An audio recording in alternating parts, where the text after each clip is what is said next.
This is a video about the sewer of the mind. What a lovely subject. So, there's a woman called Leslie Temple Thurston, and she has a book in it that talks about similar work that I do. It's about observing, witnessing, and owning and integrating whatever is passing through us.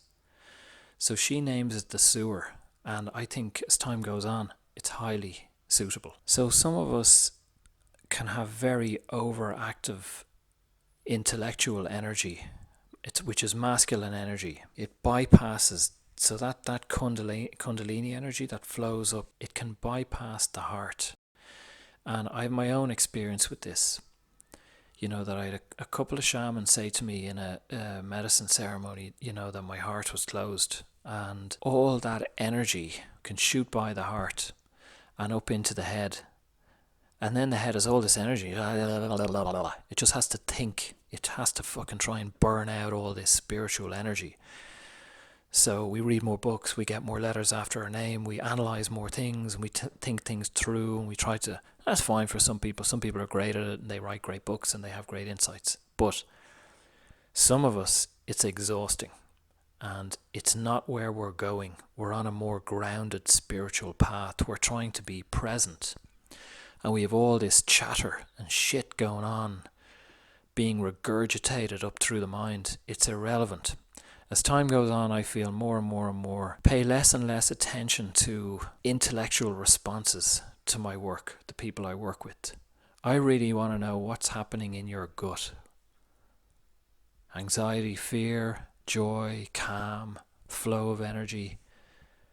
I don't want your interpretation of it. As we tune in to the body and as we become present, as I said more and more times now, Ramtha calls the body a spaceship. That in tuning into this, we can go to places. We can go to other dimensions. We can activate this spaceship. That's why we've come here. If we want to be all out in bliss and out of the body stuff, why the fuck would you come here as a human? Stay out there. No, not coming back. I want to go and do all the lovely things. Go and do the lovely things. But it's possible to, for me, I've found that the more in tune with my body I am, the more present I am, the more abilities I have, the more I can observe beyond the body, because I have an anchor. I can come back to this anchor, and I can use this anchor to tune into what I'm seeing. So if I'm in a medicine ceremony, if I meet reptilians, whatever I witness or see, my gut will tell me what's happening here. Is this safe? Is this dangerous? And it'll allow me to integrate and make peace, expand myself a little bit more. So as we tune in and as we become more present with the body, and as we witness and observe, Osho calls it the bamboo, to be like a bamboo, be hollow. I was in an ayahuasca ceremony 2 weeks ago-ish, and that was a lot of my journey.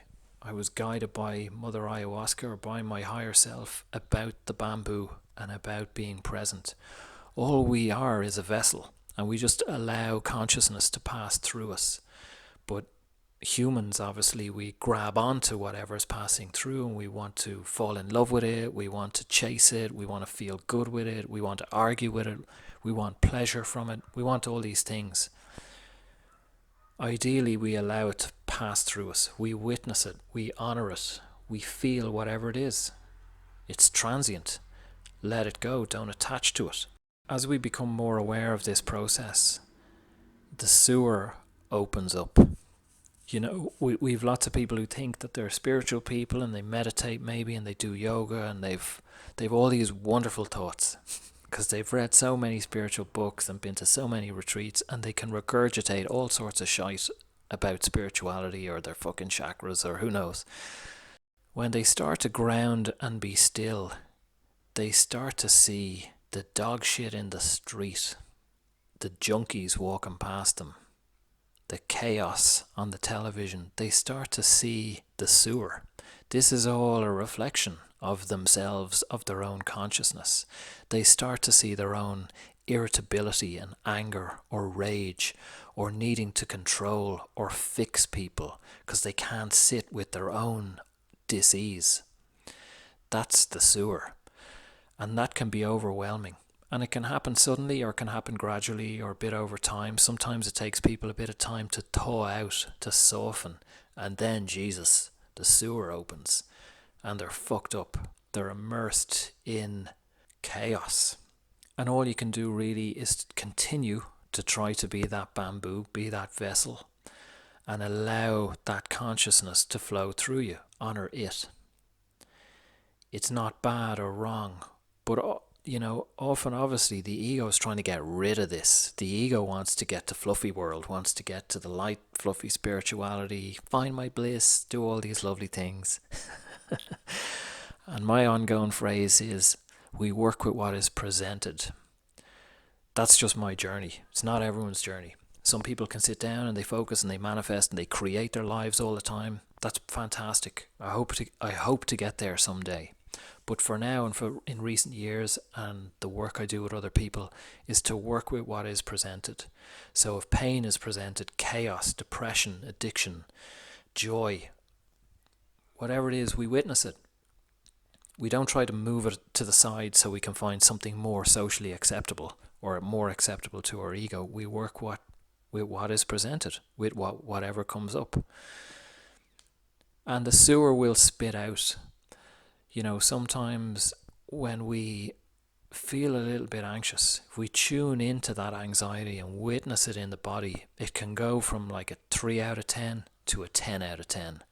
Because up until now we've been slightly looking at it, but really we've been distracted and escaping.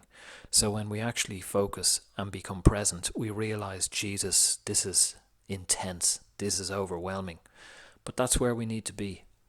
And we grow that, with that tenacity, we grow that ability, that muscle, that strength, the warrior, to witness this. And it becomes easier, it becomes more habitual, that we can venture into that sewer, into the darkness, and witness whatever comes up. Because as I've said many times, it's easy to be calm and spiritual in the ashram. It's easy on the beach or in the mountains. It's a challenge when that shit comes up in the middle of the day, when you're in work, when you're stressed, when you're busy, when you don't have time. That's spirituality in my eyes. That's real power.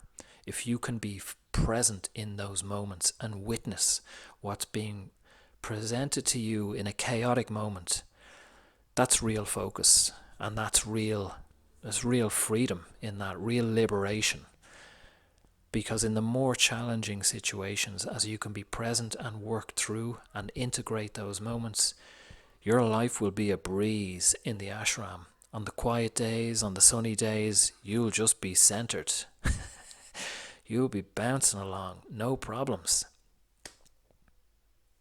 So we work on those difficult moments and we work with what is presented. And the sewer will be opened up, but it's beautiful. It's all God consciousness, and it's all being sent to us in such a divine way, divine timing, that we can work through it bit by bit and get freer, be more accepting of the light and the dark, be more present with whatever is there, and less controlling and judgmental and trying to escape and all that kind of stuff. So that's the sewer. Enjoy it when it flows and washes all over you in your yoga class and in your ashram, when all those horrid, wretched feelings and thoughts wash right over you, all your shame and guilt and remorse. Oh, isn't it beautiful? Welcome it, embrace it, and allow it to wash over you. There's strength and liberation in it. Anyway, thanks for listening. I'll leave some links below for my Instagram account, my newsletter, and enjoy your day. Bye.